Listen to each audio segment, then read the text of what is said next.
இடத்த தேடி வந்து நிற்குண்டா.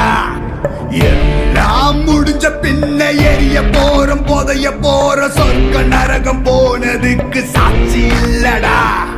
இந்த நொடி இருக்க வாழ்ந்துக்கோ, நேரம் நல்லா இருந்த வாழ்ச்சிக்கோ. எதுவும் இங்க சரியும் இல்ல தவறும் இல்ல போடா.